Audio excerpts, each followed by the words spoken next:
All right, the Press Box Podcast is back for episode number 68. And in this episode, we're going to start with a little college football talk. Didn't get to touch the national championship game last time on Alabama's big win over Ohio State. We'll talk about that and put a bow on the college football season. And then we'll talk about the big NFL weekend that just happened with the divisional round. And we'll talk about the conference championship games, preview those that are coming up this Sunday. And it should be a great episode. Talking some college, talking some NFL. And let's get into it right now on the Press Box Podcast.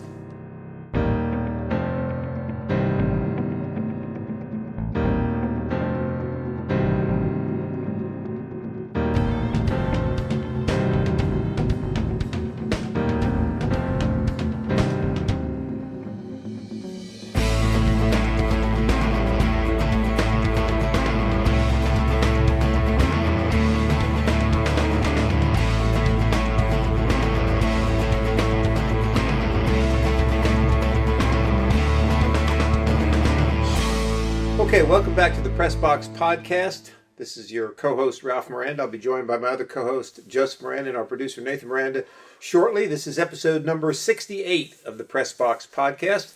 We just crossed our 3-year anniversary in late November of last year, and we're headed into our 4th season of the Press Box Podcast. And we certainly appreciate all you joining us. Remember our Twitter account, @PressBoxPod. We've had lots of things on Twitter, polls, questions. We put our brackets up there when we did our Super Bowl and baseball champions of all time. So make sure you check out our Twitter account, @PressBoxPod. Let us know what you think about the podcast. Make sure you subscribe at iTunes Podcasts, and you can also subscribe at Stitcher as well. So, and you can also go to my blog page, theoldlinebacker.com, and you can listen to it there as well. Okay, so we want to start out today. We've got a big weekend to talk about from the NFL with divisional playoffs concluded. We now have our 4 teams that will vie for the conference championships and the right to meet in the Super Bowl. But let's talk a little bit first about the national championship game, which was concluded a week ago yesterday, January 11th. Alabama with a big win. Joseph, I know you're not exactly a college football aficionado, but what was your takeaway from that game as well as the finality of the college football season? I'm glad it's over. You wouldn't have missed it if it would have started, right? No. But, that game in particular, it just showed the level Alabama's at compared to everybody else, right? So, I mean, you can say all you want about Ohio State not playing enough games this year, but they're a very talented team. Yes, like they are. If you just go by talent and who you think are some of the best teams, they deserve to be on in that type of stage. Right? Yes. Forget the other stuff, okay? I agree But with the Alabama just outplayed them, outcoached them. They had more talent than even Ohio State, and me and Nathan were talking, right? I think it was who had the ball? Ohio State had the ball first, or. Well, either way, the first time Alabama had the ball, they scored. Yes. You just felt like it's over, right? Like it's just over. So I think that if anything, that game makes Notre Dame look better. That they held Alabama to under their season average. What was it? What did they score? No, they scored 31 against Notre Dame. Okay, and then they scored 52 against Ohio State. Okay, so that you could argue they actually gave them a better fight than Ohio State. So it's. They are who we thought they were, to steal a line from Dennis Green. Yeah, I was impressed. Well, I was impressed with Alabama before the championship game, but even more so afterwards. We talked about. You mentioned the comment about Notre Dame holding them to 31 points or whatever, but I got the feeling watching the game, and I mentioned this to both of you. I think watching the game against Ohio State that it was a different Alabama team offensively than I saw against Notre Dame. And I almost got the feeling, you watched that game Monday night against Ohio State, that the Heisman Trophy winning receiver, Devontae Smith, I think that's his name. I know it's Devontae. I think it's Devontae Smith. They found so many creative ways to get him the ball. I mean, outside of just the normal run this route down the field, they were running fade routes, hook routes, screens, pitching it to him in the backfield, having him come in motion and then circle right back the other way and get a little pitch or a little pass. I mean, they were so creative getting him the ball. And then after doing that, they would just pound that Najee Harris guy off the tackle. And that guy, I mean, he's one of the hardest runners I've ever seen. I mean, and Alabama's produced a lot of them. I mean, Derrick Henry, probably the most notable as far as hard runners. But Mark Ingram was hard too. Mark Ingram was a hard runner. There was other guys as well. I just can't think of them right now off the top of my head. But tons like T.J. Yeldon. Well, they're ones that were real good at Alabama, like T.J. Yeldon. All these guys we're talking about have had NFL careers. I mean, yes. The bust is Trent Richardson, but he played well at Alabama. He did play well at Alabama. That's right. So my point is, Alabama. You made the point. Alabama is just way above everybody else. And I was really, their quarterback made a comment after the game Monday night, which I thought, when you first hear it, you think, yeah, right. But then the more you think about it, you wonder. He said, we ought to be considered as maybe the greatest team ever. He said, because no team has ever gone through an entire SEC schedule undefeated. Yeah. And I thought about that for a minute, and I said, he's right. I mean, they played 10 SEC games, and they won them all. And nobody's ever done that before. So to me, that's pretty impressive. Now, you could argue, well, LSU was down this year. It doesn't matter. I mean, they still won 10 SEC ball games against opposition that was, normally pretty tough in the Southeastern Conference. And they never really were tested. I mean, they had a couple close games. Ole Miss, creeped up on them a little bit early in the season. Florida hung with them a little bit in the SEC Championship game. But you always got the level. You always got the impression that they could play to their level. And what I was going to say at the start of this comment, and I'll quiet down. I got the impression after saying what they did with that receiver in this championship game that they could have beaten Notre Dame by any amount they wanted to. It was kind of like, hey, listen, they looked at the film. They knew Notre Dame was not a big threat team as far as big play receivers. And they figured Notre Dame's going to try to drive the ball down the field, keep it away from us. Let's get our lead, a comfortable 2-touchdown lead, 3-touchdown lead, and then let's just put it on cruise control. And that's what they did. They didn't want to show anything. They didn't want to show anything. That's right. They knew they had Notre Dame beat. They did what they had to do to get the lead. So that's the kind of team they are. And defensively, I mean, they're just unbelievable. They're here. My pecking order would be Alabama #1, Ohio State 2, Clemson right there with Ohio State. I think Ohio State and Clemson probably could go back and forth beating each other. And then you got Notre Dame and the rest of them right below that. So that's kind of the way I see it. Yeah. Just to put Notre Dame over some of these other teams that people talk about this year. Yes, I would. Yeah, I think Notre Dame right now, people can argue with this all you want. I think they're probably the 4th best team in the country. Yeah.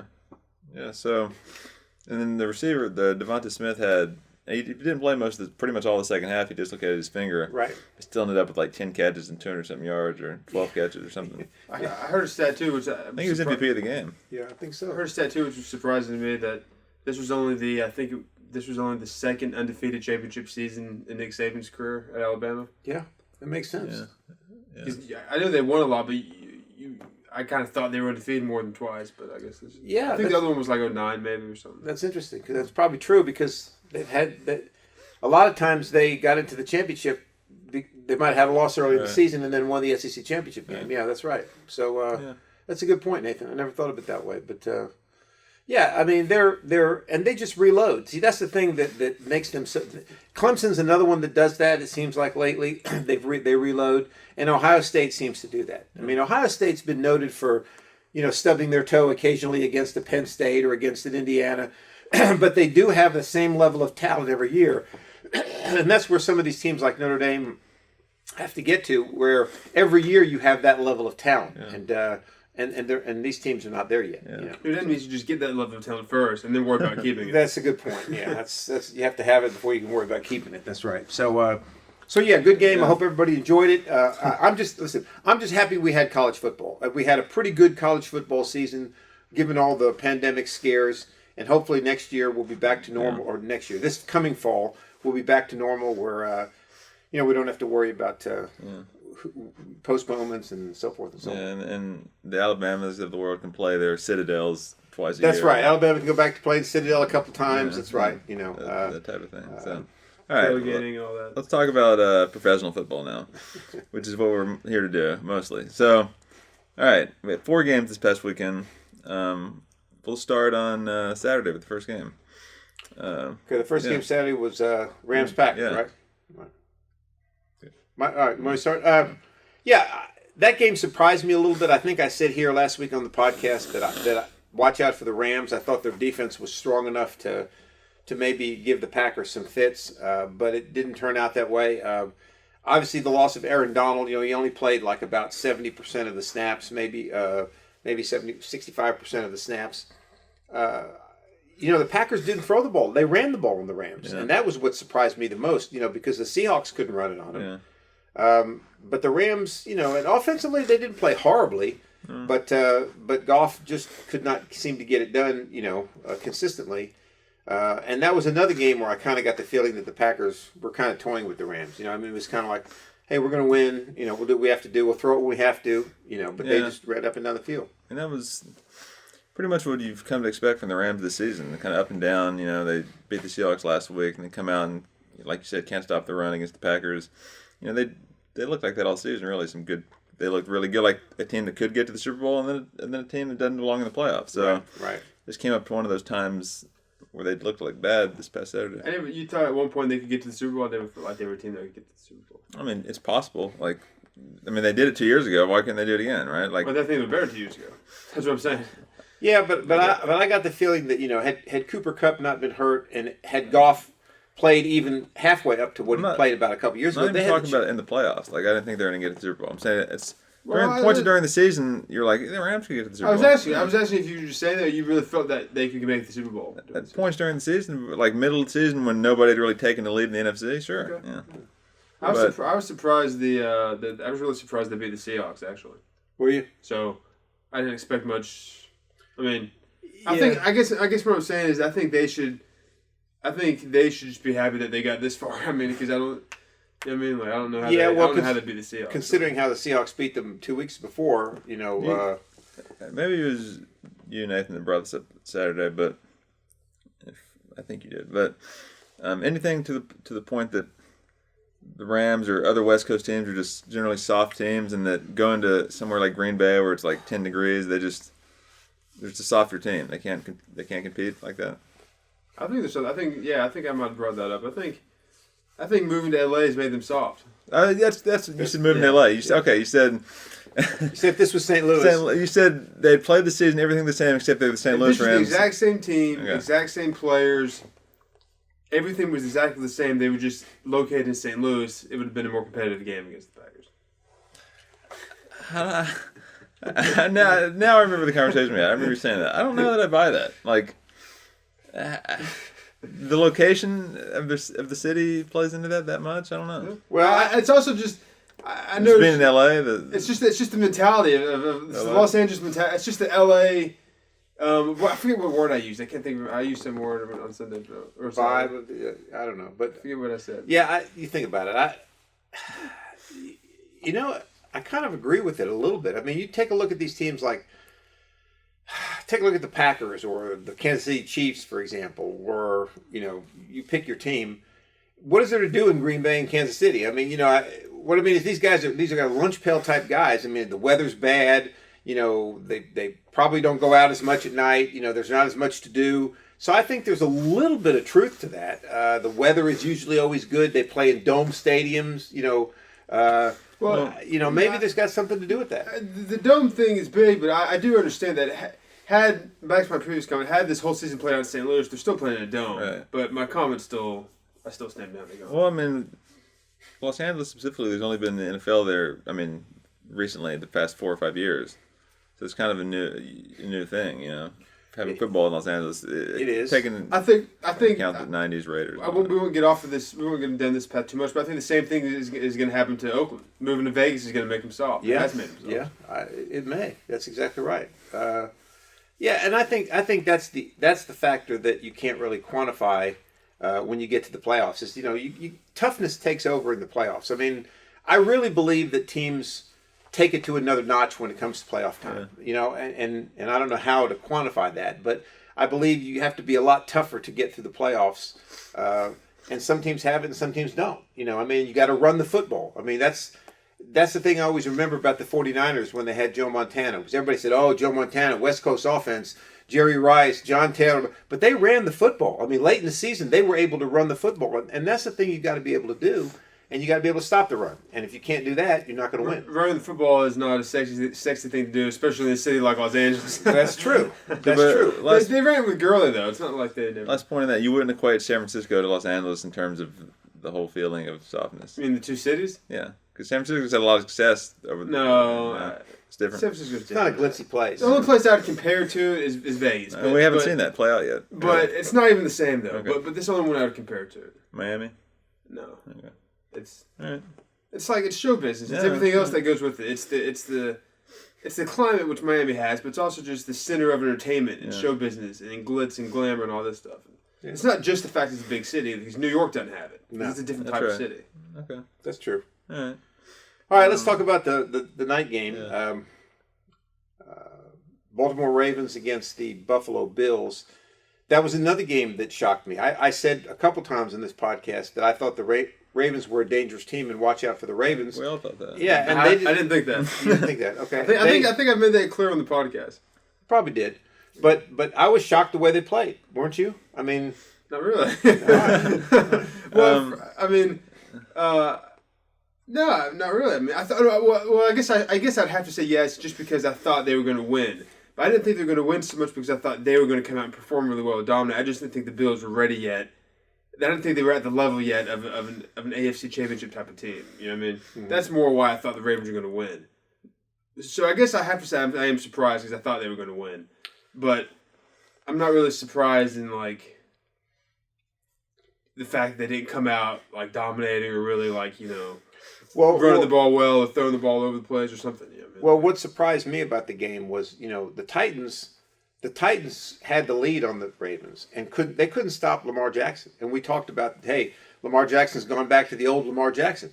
Well, the Bills did an awful good job of stopping him. I mean, I think he had 40 yards rushing or something. So I was impressed with the Bills' defense that they were able to take away what the Ravens do best, and that's run Lamar Jackson. Yeah, and I was impressed with the Bills. Like I said, I didn't think they were going to win, so I was impressed with them. But I'm not as impressed as I would have been if I thought they were going to lose to a different team. You know what I mean? Because I don't think beating the Ravens is that impressive. Right? Does that make sense? Yeah, I think what I said was what the Ravens had going for them more than anything was that they were hot, right? Like they had won five straight. They were playing really well, and then you carry that into the Bills game. I thought they could keep it rolling. But what hurt them, which I think we all talked about too, is after the Titans game, that was such an emotional game for them. There was such a rivalry to them. They had something to prove. And after the game, it was like they'd already won the Super Bowl. Yeah. I think they were just on like a high after that game, and this was just kind of like Do you think that... I agree with that. Do you think they went into Buffalo thinking, this is no problem, we can beat Buffalo? I don't think they did that. Maybe overlooked the Bills a little bit. Because they had beaten them early in the season, if I'm not mistaken. I think they might have. Yeah. I don't think they overlooked them. I just think they lost. Yeah. But I would like to go back to the point too that I think I might have said this earlier. But what do you think? I think if the Ravens would have played the Chiefs, it would have been pretty ugly in the AFC Championship game. Now it looks that way. Yeah. I mean, I didn't think that way last week. I'm still not ready to give the Bills too much credit here. Okay. I know. If they beat the Chiefs, then I'll say I was wrong about the Bills. I was wrong about Josh Allen, and congrats to getting the AFC Championship game. That's not easy, but a lot of teams get to the AFC Championship game. The Jaguars did it 3 years ago. Teams that if you go back and look, you're like, oh, they made the AFC Championship. I forgot about that, right? So if they need to win this game to really validate themselves in my eyes. Okay. Now, one of those touchdowns they scored was a defensive touchdown. Yes, it was. Okay. Yeah. So really, it was 10-3, right? Yeah, Josh Allen's gonna have to. No, they get the 7 points. Yeah. I'm saying Josh Allen's gonna have to really show me something to beat the Chiefs, right? And we'll get into the Chiefs momentarily here about their situation. Yes, but we will. The question is, do the Ravens just keep doing the same thing, try it again next year, or all the same? That's a really good question. They obviously will. Well, yeah. For at least 2 more years. I don't see them changing quarterback or coach for the next 2 seasons, unless they go I don't know, 6-10, or even that. Unless they have a horrible season. Have they given Lamar Jackson? They haven't given him a contract extension yet, have they? Okay.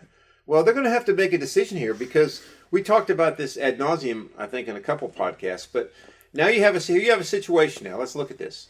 You got Lamar Jackson, right? He came out in. Didn't he come out in the same class as?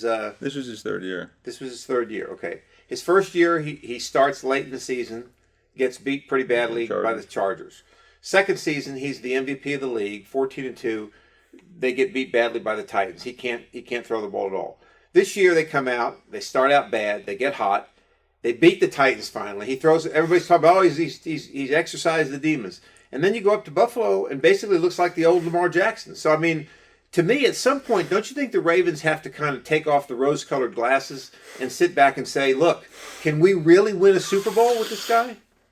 And, you have a window, right? Because it's not only the quarterback, it's the rest of your team also. Yeah. Okay. Yeah. The rest of the team is pretty good, so you don't want to let that pass with the quarterback that you're not sure is going to get you to the Super Bowl. And I'm not sure, when you have a quarterback like Lamar Jackson, don't get me wrong, when he's on running the football, he's unstoppable, okay? There is no question about that. But there's so many variables. You could tweak a hamstring, you could tweak a knee, you could have a muddy field, you could have cold and snow, you could fumble the ball. There's so many things that could go wrong. He's, like you said, he's one little injury or this or that away from becoming a worse version of RG3. Right. RG3 could always throw the ball. He had a better arm than Lamar Jackson. Yeah, right. All the way back. But, so it's just a question of, I don't think they can win a Super Bowl with him.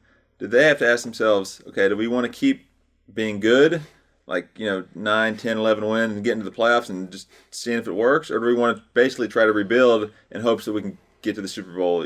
Go through some struggle to ultimately get to a Super Bowl. I don't know. Well, we don't know what they're going to choose. We don't know what they're going to choose. No, we do know. Yeah, unless they only win 2 games next year, right? Which is not going to happen. Yeah. But I wouldn't give him a new contract. I'd let him play next year. If they want to go ahead and pick up the 5th-year option, that's fine too. But I wouldn't give him a new deal. No, I wouldn't. I'd go ahead and pick up his option now if they want. That's fine. He's earned that. Not that I think this guy is going to get them to the Super Bowl, but I think he'd be a better option. What's the deal with Deshaun Watson? Yeah, he wants to be traded. He wants to be traded. Yeah. What do you think? Just trade straight up Lamar Jackson for Deshaun Watson to at least try to capitalize on the rest of your team that you have right now in this small window, so you don't have to go through a rebuilding. Just immediately get a guy that you can put in there who I think is a step up. Well, that's a step up for the Ravens, but I think it's a step down for the Texans. Yeah, right, but in their minds, is it? He was the MVP of the league 2 years ago. Yeah, he was, but do you want an MVP of the league, or do you want a guy that can lead you to the Super Bowl? Right, we've talked about that, but I think in the Texans' mind, I think they would take him. I think they probably would. Yeah, but they know that what we just talked about. He's one little injury away from being worthless, basically. Right. It's kind of risky. I guess my point is they didn't want to get rid of Deshaun Watson. He wants a trade. Right. So he's a better passer than. Yeah, I know, by far. Yeah. I'm just saying. I don't think they scoff at that. I think they either seriously consider it or they take it. But I would love to be able to have insight into the minds of the general managers in the NFL to see what they really think of Lamar Jackson. On the surface, they're going to tell you all the things you want to hear, right? Oh, he's the MVP of the league. He's outstanding, and don't get me wrong, he's a tremendous talent. But I think deep down, a lot of these GMs would never trade for him because I just don't think they can win with him. I think we all agree with that, but I guess that's the question: is, or what you hear kind of in the media, is that the true representation of what they think of him, or what did the Ravens get him to pick 26? Yeah, late, very late. That tells you all you need to know. Every team pretty much had a shot at him that needed a quarterback, right? Well, that's that's a good example, kind of, but at that point, no one knew what he's at least proved himself that he can win games in the NFL and win playoff games. So here's the thing. Here's the thing that bothers me with Lamar Jackson. Okay, is that this is his 3rd year. All right, you would think that in his 3rd year he would be at least more efficient of a passer than he was in year 1, definitely year 1, and even in year 2. Right. And it looked like they were starting to work on that. They were telling him to stay in the pocket, trying to throw the ball, and they were 6-5 like that. And then they said, okay, we're going back to our way, and they ended up winning. But you're going into year 4, and you're not really appreciably any better of a passer than you were before. And I don't see how you can. And all your media go, he's this, he's that. And don't get me wrong, he is, but he's not a quarterback. That was the big talk going into this year too. Was that he's an improved passer. He's improved so much. He's not. I'm sorry, he's not. Any blind squirrel can find an acorn once in a while. Like me on the golf course. Every once in a while I can flush a shot and hit it right within 5 feet of the pin. But I'm not going to do that consistently because I'm not a professional golfer. And the same with Lamar Jackson. He may have a game where he hits 3 beautiful deep passes, but then he can't do that again. So is that really an NFL, a Super Bowl type quarterback? I don't think so. I think we all agree with that. It's just whether or not. I know. I'm just making that comment, and that leads to the question: the Ravens have to ask themselves those same questions. I heard where they've released Mark Ingram. They're not bringing him back. So, which is probably smart. They didn't even activate him for the Bills game. They don't need him. Which is strange. They got two pretty young running backs now. Yeah. But so the Bills move on. So now let's move on to Sunday's game. Chiefs Browns. Chiefs Browns. All right. So we'll get into what we were talking about here on Sunday. Okay. So I think go ahead. No, before we get into that, hold that thought. Let's talk one thing before we get into that. Didn't you make the comment just now that you think the Bills game with the Chiefs is going to be ugly, or they can't beat the Chiefs, or was that? Well, assuming Mahomes plays and starts like normal, I think, it's going to be a double-digit win for the Chiefs. Okay, let me ask this question. Forget about the Mahomes injury for just a minute. Do you think the Bills can perform any better than the Browns did? Do you think? I guess what I'm saying is, do you think the Browns left anything on the table, or they performed about as well as they could? Yeah, about as well as they could. I don't think. I think they're very similar, the Bills and Browns. What do you think? I think the Browns performed about as well as they could, but I think the Bills are better than the Browns. So if they perform as well as they could, it could be a better game. They'll play. Okay, all right. I just want to get out of the way. Go ahead. Next thing we're going to talk about. Well, just that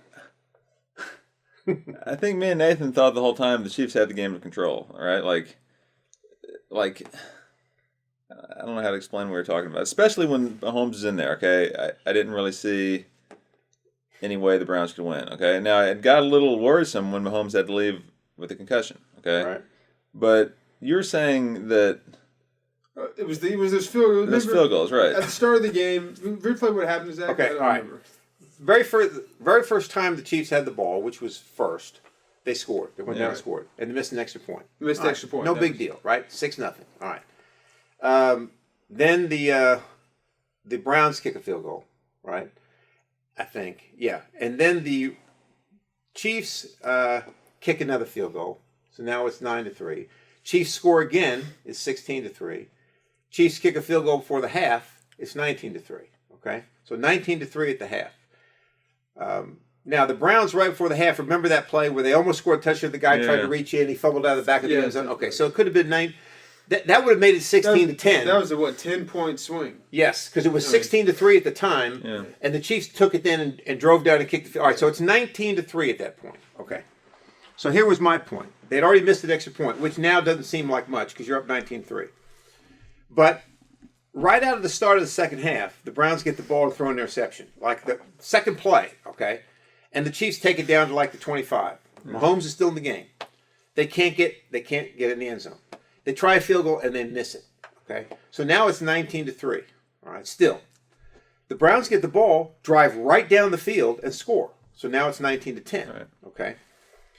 So then the Chiefs get the ball again. I think they kicked another field goal, if I'm not mistaken. So now it's 22-10. And then somewhere in there is when the Mahomes injury happened. Okay, so the Browns score again, and now it's 22-17.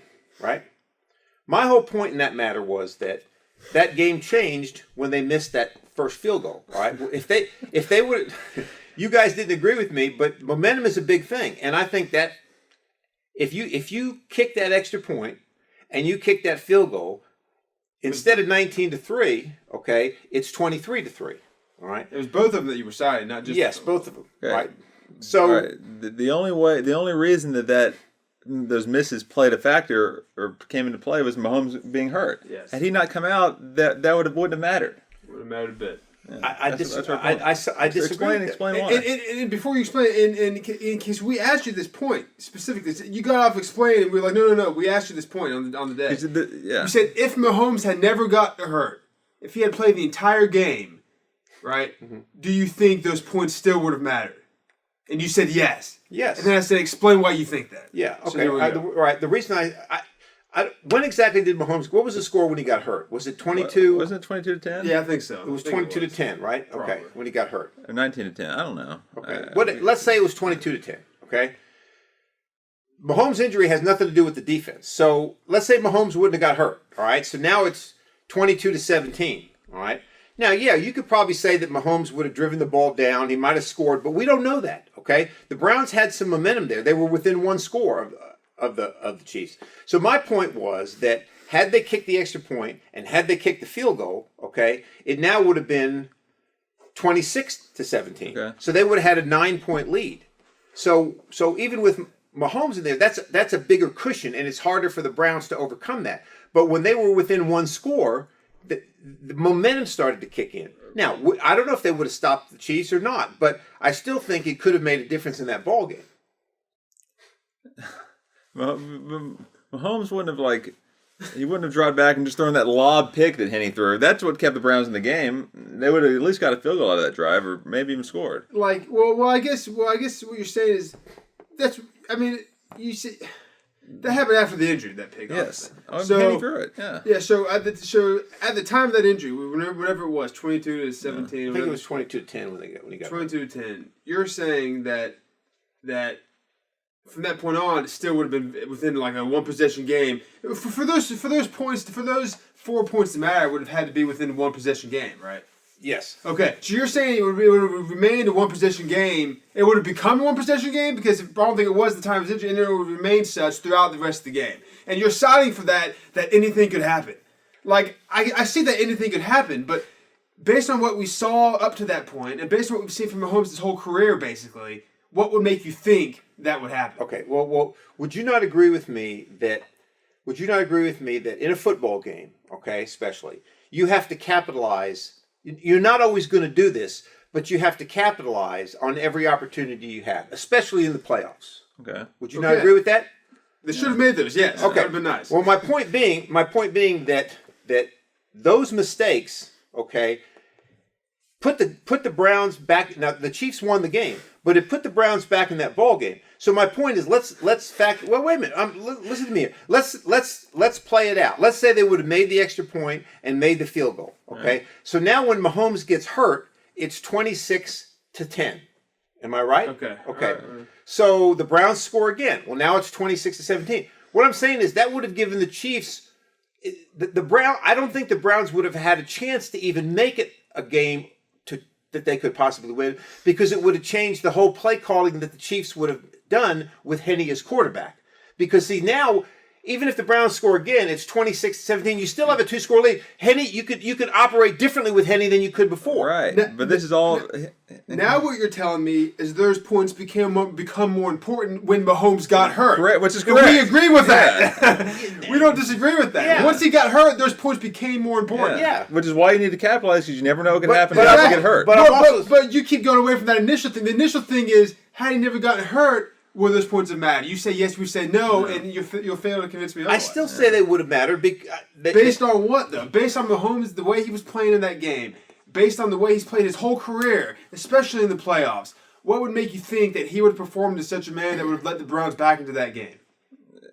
I'm not saying. Listen. Baker Mayfield's not outdueling Mahomes. And that too. What would make you? It wasn't like Brady was lined up across from him. What would make you think Baker Mayfield would have done anything that would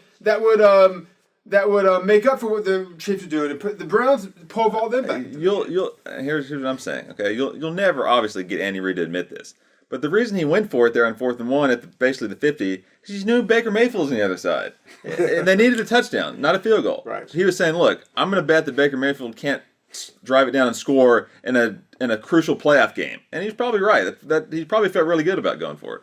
And back to that, I basically just touched on this, but you said those points. I think your comment was those points brought the Browns back into the game. I think, or something like that. But again, like we talked about, they brought them back into the game because of the result of the injury. But I guess, but maybe I'm not explaining it well. I think we understand you. It's just that you. What I'm saying is, we believe the other. You never know what's going to happen in a football game, right? I mean, you never know. Correct. Right. So yes. I mean. You never thought Mahomes was going to get hurt, but he did.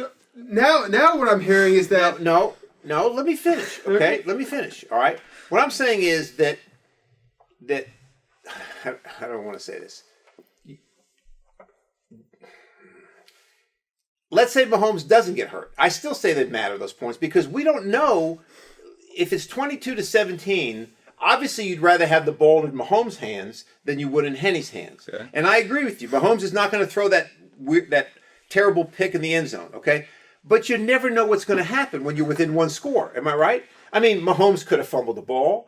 One of his players could have fumbled the ball. He could have got sacked and fumbled the ball. Okay. I mean, he could easily. I mean, what I'm trying to say is, I'm not saying that was going to happen. What I'm saying is, those missed opportunities could have caused a very difficult situation. You're just saying that you never want to be within one score at any point because no matter who's playing on either team, something could happen. Yes, especially in the playoffs. That's okay. That's well, if we can agree on though that the turning point in the game was Mahomes' injury. We agree with that. We agree with that. I know. All right. So that was the only reason the Browns had a legitimate chance. Okay, well, it's just going off what we know was most likely going to happen. Mahomes have executed properly.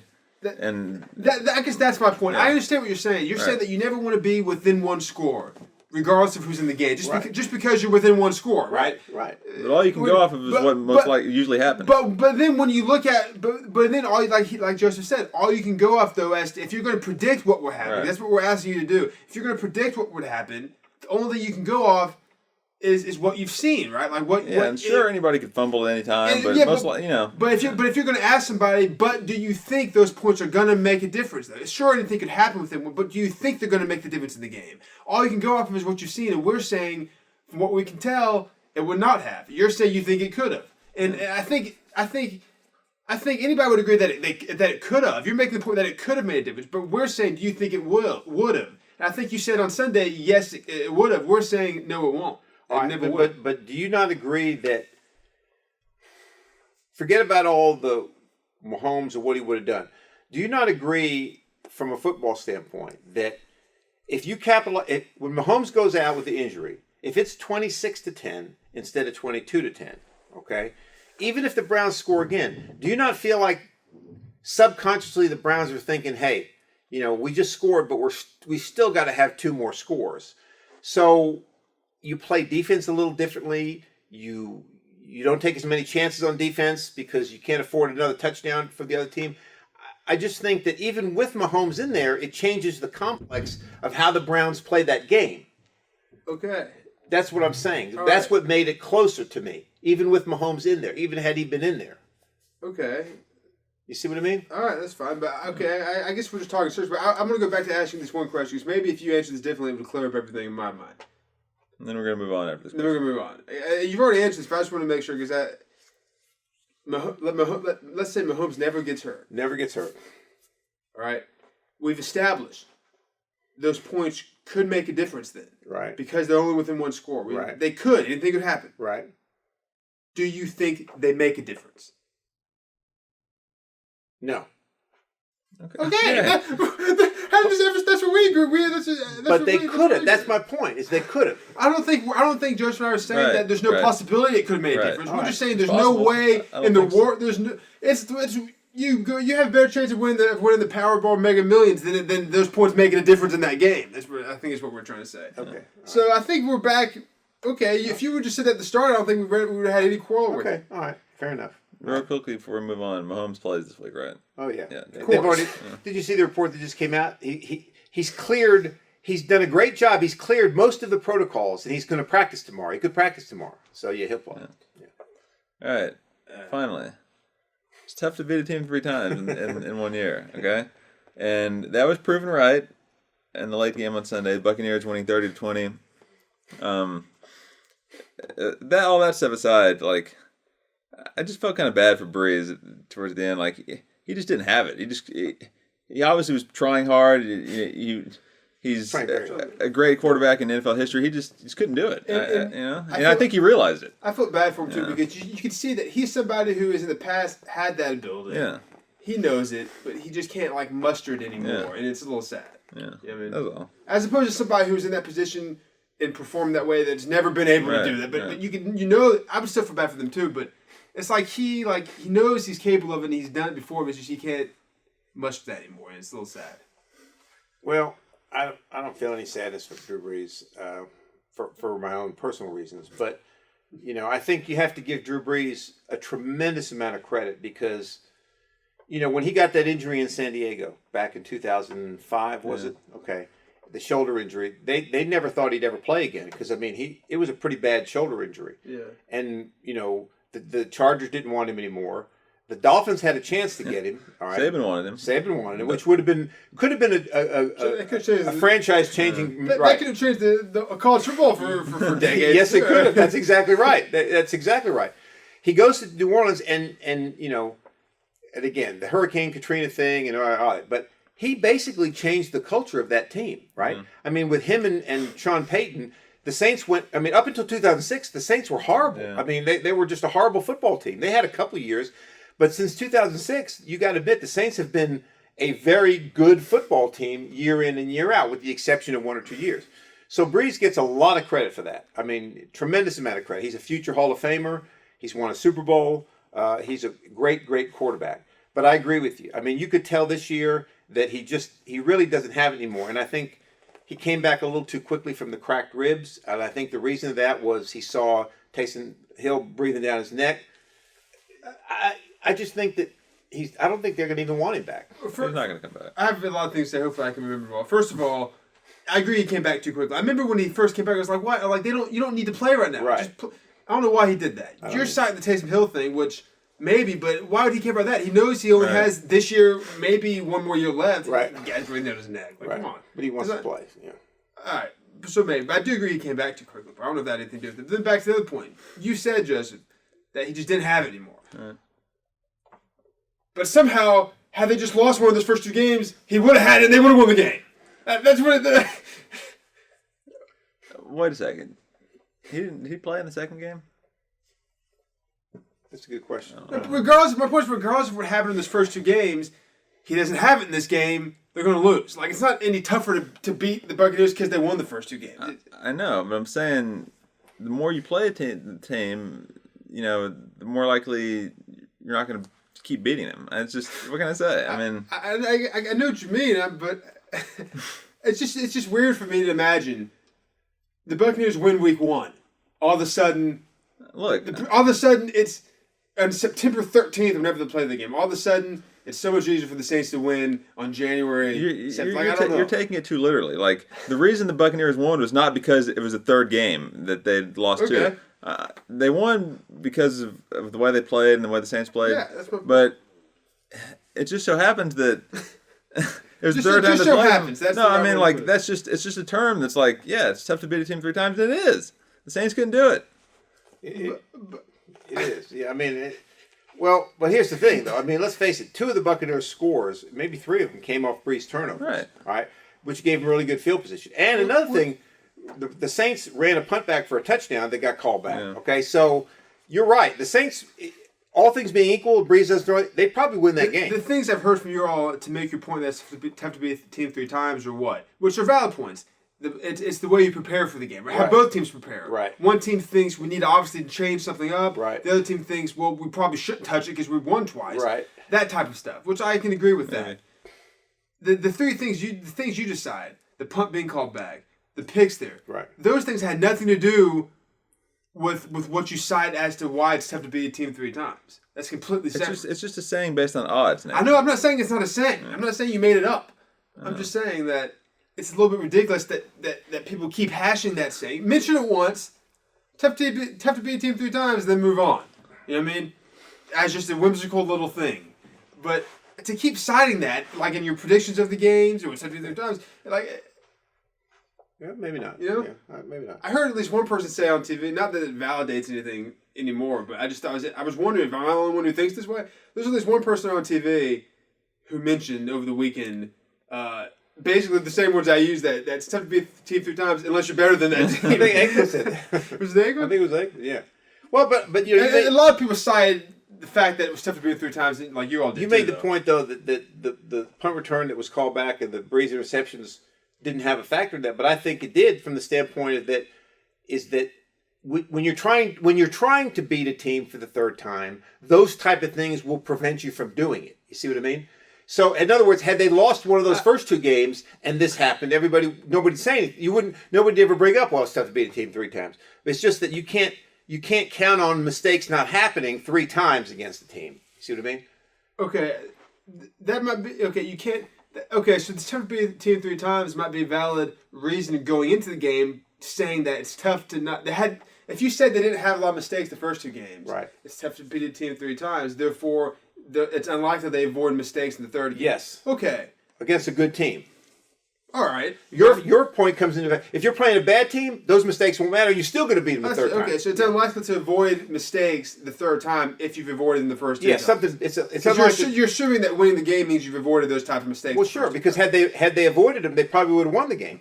Okay, I'll agree with that. It's tough to avoid mistakes 3 times in a row against the team as a prediction of the fact that, using that to say there could be mistakes in the third game. Yeah. But once those mistakes happen, it's like it's not. They didn't happen because you won the first game. Like, I don't know. Well, let's talk about this real quick. We talked about Breeze being there. What about Brady? I mean, did you see anything out of Brady in that game that led you to believe that he? This is going to sound terrible, but I'm going to say it anyway. That he was kind of the reason, or just that he got the benefit of good field position and was able to convert it. I was going to say, first of all, I have to admit, I thought Breeze. Going to the playoffs, I thought he had more than I guess what he showed. I thought he was going to get to the Super Bowl. I thought he still had him. Brady, I was a little surprised that, like, he looked good. Obviously, he didn't. If they didn't have Brady, I don't know if they win that game. Right. If nothing else, just from what he provides in the huddle and just the fact that they know they have Tom Brady.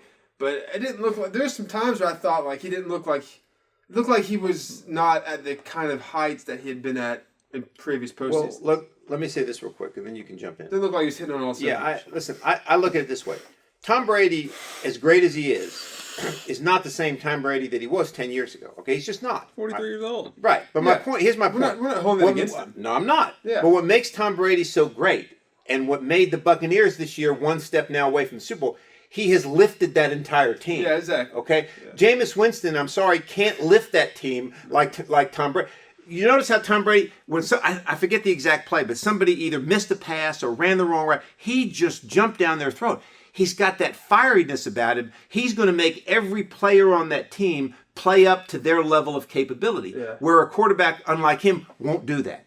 So that's what Tom Brady brings you that another quarterback can't bring. I agree with that. Even if you look at the game and you say, which I guess I just did, even if you look at the game and you say, he doesn't look like the old Tom Brady, whatever, you can't, I mean, they don't win those type of games just because he is Tom Brady still. And that type of stuff is never going to change. Right. And you can't really quantify that. Yeah, I hate this phrase, but it's true. He's changed the culture. I mean, it's like they now believe they can win if they do certain things. There's no way that this same Buccaneers team with anybody other than Tom Brady in the game is playing the NFC Championship. I agree with that. There's absolutely zero my chance. point. So it doesn't exactly matter what he did. He didn't have to win, right? Yeah, obviously. That's a good point. It doesn't matter what you saw him do or not do stat-wise. And like you said, he can be fire and get on guys because he's Tom Brady. Right. If Jameis Winston tried that, they'd be like, who are you talking to? Like what are you talking about? You're Jameis Winston. So he's got that cachet where people listen to him. I'd be interested to know how this is a different story, but how he kind of maneuvered that early in his career, because he had that, but how did he? I think he just won. I don't think he did as much. I think the Patriots had a better team early in his career than they did late in his career. Okay. So that's where the difference. He probably wasn't that way early in his career. No. All right, so let's talk about the championship games. And while we're on Tom Brady, let's start with the NFC. Okay, this has got to be one of the most classic matchups that you could have in an NFC Championship game, right? I mean, you got arguably the two best quarterbacks playing right now, arguably, right? Well. Yeah, right. Right. I mean, without a doubt. I mean, well, I guess Mahomes, but that's true. But NFC, definitely. That's true. Who have done it for a long period of time. Yeah. Let's put it that way. All-time greats. All-time greats. Right. Mahomes is yet to get there. He's still got a ways to go to prove that he's in that category. All right. You got Aaron Rodgers, probably going to be the MVP of the league. I mean, I watched him. He makes things happen that a lot of quarterbacks. He does things Brady can't do, which doesn't make Brady any less impressive. Just that. Rodgers able to move around, keep the play alive, that sort of thing. So let's look at this matchup. Let's compare the two teams. Buccaneers offense, Packers defense. What do you think? Buccaneers offense. They got Tom Brady. Yeah. And they run the ball better recently. Yeah. Giving if they have Tom Brady, so that's taken care of. But as far as the running game goes, if you keep handing it to Leonard Fournette, you'll be fine. Right. The other guy's good. He's very good. The other guy. But I think the key to their success lies in the hands of Leonard Fournette. Do you think Brady? Do you think the Packers defense is as good as the Saints defense was? No. Yeah, I don't think so either. I think that's going to help Tom Brady a lot. Yeah. I think the Saints did some things to confuse. I mean, if you noticed, I don't know if you noticed this, they commented on the game, but the Saints, the Buccaneers like to get the ball down the field. The Saints did a good job of playing that two deep zone, and that's why Brady was handing it off a lot, because they only had 7 guys in the box. But they took away a lot of Brady's underneath passes, and they did a good job of playing him, and I don't think the Packers can do the same thing. Here's another thing that the cold weather's not going to phase Brady. No. All those New England playoff games, whereas had the Saints going in there, or the Yes. Seahawks, or the Yes. Rams, or the Rams did. That'd be a big advantage for the Packers. Seahawks, Yeah. not too much.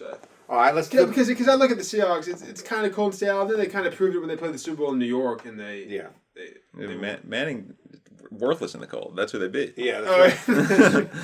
Yeah, so he played his whole career in a dome, basically. I wonder how it's going. I wonder how it's going to affect the rest of the Buccaneers, though. The rest of the team, right? I mean, because Now- Gronk should be okay. Remember, I have something to say about Gronk. Remind me later. the Buccaneers did beat the Packers this year. Beat them badly. Where was that game at? Tampa. Tampa. All right. Do you think the Buccaneers defense can slow down Aaron Rodgers? Not know. enough. Not Not much. Can they stop the run well enough where they could force him to throw it? See, that's what the Rams couldn't do. Yeah, Buccaneer. I mean, I've always liked Levante David, Yeah. and this number 45 shouldn't be wearing 45. He's a linebacker, but he played pretty well. He's a pretty good linebacker too. It seems like maybe it seems like this again because of the softest factor, but it seems like they'd be better at stopping the run than the LA Rams. You'd think so, right? Yeah. They got Ndamukong Suh, who's been playing And well. another thing too, I don't know how much this played into, but Donald he played, but he was not nearly. No, he wasn't. 100%. So had he been in there, maybe they do stop. Maybe they do, yeah. Maybe they do. Yeah, I think the Buccaneers win. Do you really? Yeah. I think they win. Yeah. Do you? I feel like the Packers. I feel like are they're just like they're like a Jenga tower. Yeah, that's a good way to You know put what I it. mean? Yeah. Like they're a Jenga tower, and there's one little thing on the bottom holding up, and that's Aaron Rodgers. Yeah. And it looks real nice, but it's just like it's so precarious. That's you a know good what I mean? analogy, Dan. I like that. And if you could pull that Aaron Rodgers thing out just enough, the whole thing. Or not even all the way up. If you can just knock it enough, It'll come down. The momentum just Very comes good. down. That's a good one. What were we going to say about Gronk real quick before we Oh, forget? I was just gonna say I have a prediction to look for. Brady and Gronk. It seemed like it seemed like Brady was really looking for Gronk quite a bit last weekend, and it seemed like they just couldn't connect. Like the ball was just out of reach, or DB made a great play. It's like they just couldn't connect. It was, you know what I mean. But it seemed like they were trying to. At some point, those are going to start connecting, Right. and I think it's going to make a big difference. And I think look for the famous Gronk Brady relationship to heat back up this weekend. I think that's going to make a difference in the game. Well, and I also think, remember last year in the NFC Championship game when the Packers played the 49ers, what was the difference in that game? The 49ers pressured Rodgers. I mean, they sacked him 3 or 4 times. Their defensive line was relentless. And I think that's the only way you can beat Aaron Rodgers. And you can't pressure him from the outside because most teams, your pass rush comes from the outside. Well, Aaron Rodgers is good enough where he'll step up in the pocket, he'll slide, he'll make things happen. You've got to flush him out of the pocket. And the pass rush has to come up from the middle. That's what the Giants used to do against Brady in the Super Bowl.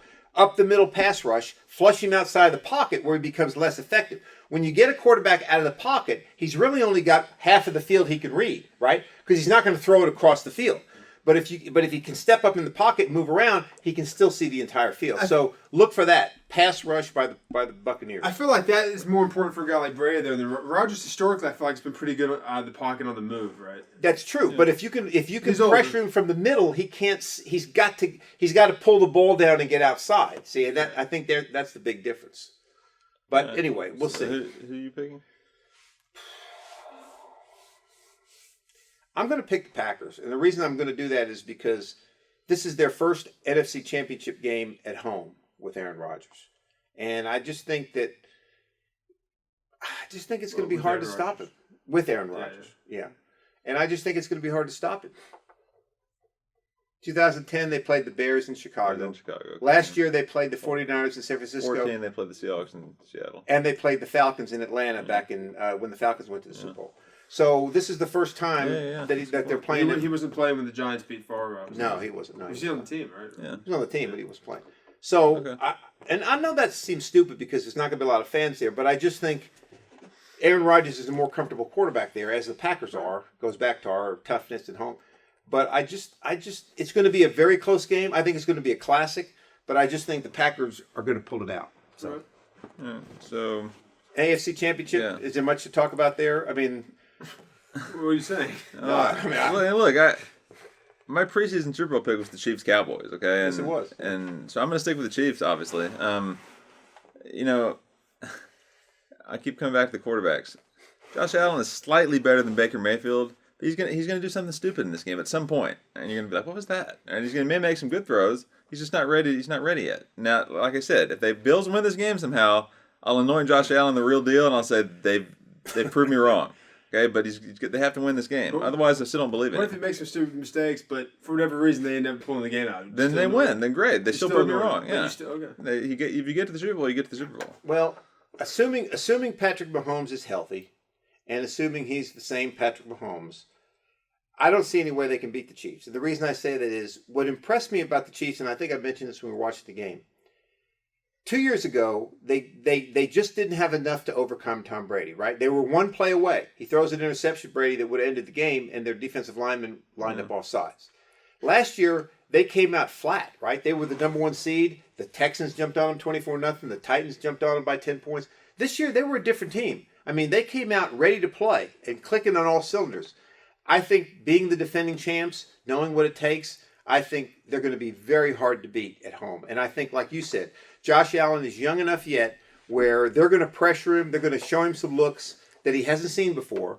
Brady made the comment in the pregame feature they did. There's not a defense or a blitz that I haven't seen. You can't say that about Josh Allen yet. Okay, so I think Chiefs are going to Mahomes either. That's true, but he's a different quarterback than Josh Allen. So I think the Chiefs win the game, assuming all things being equal. And I think, to me, it's a Chiefs-Packers Super Bowl, a rematch of Super Bowl number 1. Well, I agree. I think the Chiefs win. I picked them. I think they were my Super Bowl pick. I think it was Chiefs Saints maybe. I don't know. I picked the Chiefs. So I still think they win. Like I said, I'm not so much, and I think Josh Allen's going to lose the game for him. I just think.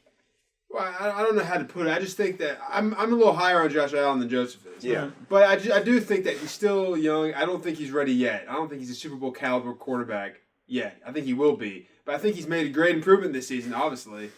He made improvement last year and the year before. He's going to keep improving it. He'll be there, but I don't think he's ready yet. And not to get into it's just hard to stop the two. And not to extend this discussion to an area we've already talked about, but going back to the Lamar Jackson thing, isn't that the difference between championship quarterbacks? You just said it. Josh Allen has improved every year. He's improving. Okay? Yeah. Lamar Jackson has not. Right. Okay? And I think that's what you want to see from a young quarterback. Young quarterbacks are going to make mistakes. I mean, there's just no way around. Aaron Rodgers made mistakes his first couple years. But it's the improvement you want to see. The thing I like about Josh Allen's mistakes, too, is I've touched on this before, too. They seem like they're like, what's the word? Aggressive mistakes? Yeah, they're like sometimes they look completely ridiculous. Like he'll just throw the ball around, like in that Texans game last year. But I think it's coming from a place of he's trying to make something happen and be like really aggressive. You know, it's not a technical flaw. Yeah, he's not misreading coverages, right, or making really poor throws into places he shouldn't throw them, or he's just making kind of dumb aggressive. I agree with that. And but I want to ask you a question, Joseph. I mean, do you it seems to me like you have a personal vendetta against Baker Mayfield. Is there something about it that you don't like? Did he do something to you? I mean, no. Because you don't seem to give him any credit at all. Is it all stuff from that Roseville game? Yeah, no. I mean, do you say something to you in the combination of things? He's a little cocky. He is. POS, okay? Half the guys in the NFL, right, 75% of the guys in the NFL are cocky. He's overly cocky. He's the number 1 pick overall, all right? So people are giving him have hyped him up way too much. He's on all the progressive commercials like he's the 6-time Super Bowl champion. And it's just, what has he done? He's got to prove it to me is all I'm saying. Now he played a little better this year than he has been playing. I'll give him that. Okay, but I don't want to hear it. All right? Well, he's on those commercials because he's the Heisman Trophy winner, first round pick. Right. That's all that Progressive needs. That's all marketing. Yeah. Yeah, to market him. They don't care. They don't care what he does in the field. I mean, But I think. I mean, I've been watching it pretty close. He played pretty well this year, and even in the playoffs, he threw some balls against the Chiefs that were well thrown footballs that you're not going to see from a Lamar Jackson or some of those guys. I'll say there were a lot of times. I don't watch him that much, but there were a lot of times this season in the playoffs where I was expecting him to play like Joseph seems to think he plays, and I'm like, oh. Here's the thing, though. All right, he's got to have a really good offensive coordinator / head coach. He's got to have the right system. He's got to have the right play calls for him to be successful. All right. As much as I think Josh Allen's not ready, take Josh Allen and put him anywhere. He'll be slinging it around, making stuff happen. He'll be the same Josh Allen anywhere. Yeah. We saw what Brady done in Tampa Bay. Aaron Rodgers. These guys, anywhere they go, they take their skills with them, and they are what they are. Mayfield, remember with Freddie Kitchens as coach last year? He had a worse year than his first year. So now you got Stefanski and calling him really nice plays, getting him in good situations. They're just basically like putting him in a good position to have success. If you just go put him on, if he just goes to the Texans, and he'd be terrible. That's a good point. No, I don't. Well, I guess you can't prove it. The only guy we can the only quarterbacks we can prove it with are Manning, Brady, and Montana I know. To a degree, right? But I'm saying and Favre. But aren't there some? Are there not some you can prove the other way with? Like Joseph's saying. I'm saying you saw last year with Freddie Kitchens. Yeah. Mayfield is terrible. He had a worse year than his rookie year. Right? So now you get, like I said, you got a new little offense in, everything's going well. He had a better year. So just saying, what accounts for the fact that he went down and then turned it around after? All right, well, let me ask you this. What would lead you to believe that, let's say Aaron Rodgers was playing on a team coached by Freddie Kitchens, and the system wasn't, I mean, you think Rodgers would still be Rodgers? Yeah, it'd still pretty much be Rodgers. I kind of agree with that. Okay. Yeah. Okay. I just want to be sure. I want to clear that up because you seem like to not give Baker Mayfield any credit at all. You really don't like him. All right, so we got our championship games set up. The first game will be the Buccaneers at the Packers, which I'm glad because we can watch that without getting sleepy. The second game will be the Chiefs and the Bills, which that's perfect setup. That should be over. Should be over at halftime. That should be very well could be over at halftime. Very well so could go to right, bed. Right. Nathan's on a quest to make 6:30 the new 8:30, right? Yes. Prime time. There's no reason for that. That's a whole different discussion. It is. There's absolutely no. Well, I shouldn't say there's no reason to. But the NFL cannot keep making this, keep putting games on at 8:30. That's just ridiculous. It does make it hard because, So look, real quick. I understand it's 5:30 in the West Coast, and I understand if you put it on at 6:30, it's 3:30 on the West Coast, and people are at work. Like I'm talking like Monday night, Thursday. Right. People are at work and getting back. But I think the majority of the population of the United States is on East Coast time, right? I mean, look at the population. The majority of the population. He's right about that, actually. Yeah.